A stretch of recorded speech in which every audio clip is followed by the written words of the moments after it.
Public relations is creating a story that will be shared with a specific audience on multiple platforms. Staying curious, getting the information right, and speaking to the ear are essential characteristics of a PR's purpose. Public relations can go as far back as to the dawn of the ages, 37,000 to 17,000 BC. Cave drawings are the earliest form of communication. They were mostly drawings of hands and animals, which were commonly found in caves in northern Spain and southern France.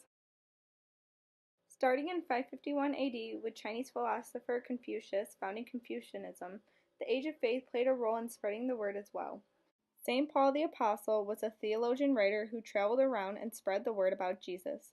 In the 1st century, he created some of the earliest Christian writings. As we move up the ladder, the Boston Tea Party during the age of print plays into effect. Samuel Adams was known as a master of propaganda and for sending messages to oppose the British monarchy. The Boston Tea Party would soon start in 1773, and his written word would be used to motivate change. The essential skills used in this common era all form one purpose: getting a message across to a certain individual or audience. The age of mass media began in the 19th century.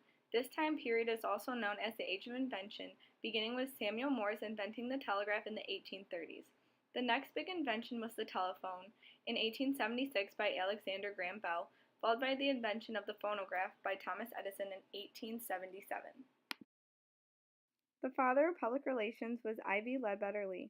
He was a reporter who worked his way up working for things such as the Democratic National Committee. Lee soon joined George Parker to form one of the nation's first PR firms called Parker & Lee in 1905. Later, in 1906, Lee creates the first official press release to help the Pennsylvania Railroad manage an electrical train wreck. His publicity arsenal wasn't limited to news releases. He had many platforms for which his information was set out. Some of his projects included remaking the image of John D. Rockefeller, the owner of the Standard Oil Company of New Jersey. John D. Rockefeller Jr. was a stubborn coal mine owner. His workers were forced to work in dangerous conditions with minimal pay. Their demand for higher pay and safer conditions failed and resulted in them going on strike in 1913. After being on strike for months, the workers were kicked out of the company-owned houses and lived in tents. The company guards then shot down and lit all the tents on fire. Numerous people were killed and wounded, leaving this known as the Ludlow Massacre. Lee talked Rockefeller into getting to understand the miners by inviting them over for dinner and dancing. Lee took pictures of this event and spread positive stories to build up his reputation, and it actually worked. His essential goal was to make sure that the public was informed. He said, "People make good decisions when presented with correct information." The rise of public relations turned around during the Great Depression in the 1930s.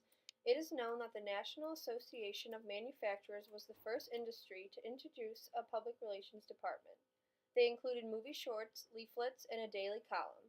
Television soon came running around the corner with the idea of establishing new entertainment and advertisements to your living room.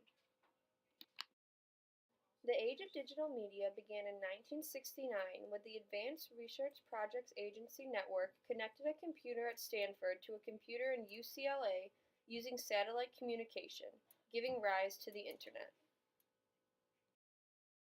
In 1982, the leading painkiller medicine in the U.S. faced a tremendous crisis when 7 people in Chicago died after taking extra-strength Tylenol capsules. The capsules were laced with deadly potassium cyanide. Following their guidelines of always putting people first, Johnson & Johnson conducted an immediate recall, which amounted to about 31 million bottles taken off the shelves and a loss of over $100 million. To regain a good reputation, Tylenol reintroduced the product by promoting capsules with the triple seal packaging. They also offered coupons and discounts to customers. They sent out 2,200 people across the country to give presentations to the medical community to regain their confidence. At this day and age, public relations heavily relies on social media. Now that everyone has the capability to be a reporter with their cell phones, it's incredibly important for the public relations industry to gain trust with their audience and share accurate information. As the changing world around us continues on, we as humans gain knowledge and insight on talking to people and telling stories that are essentially newsworthy.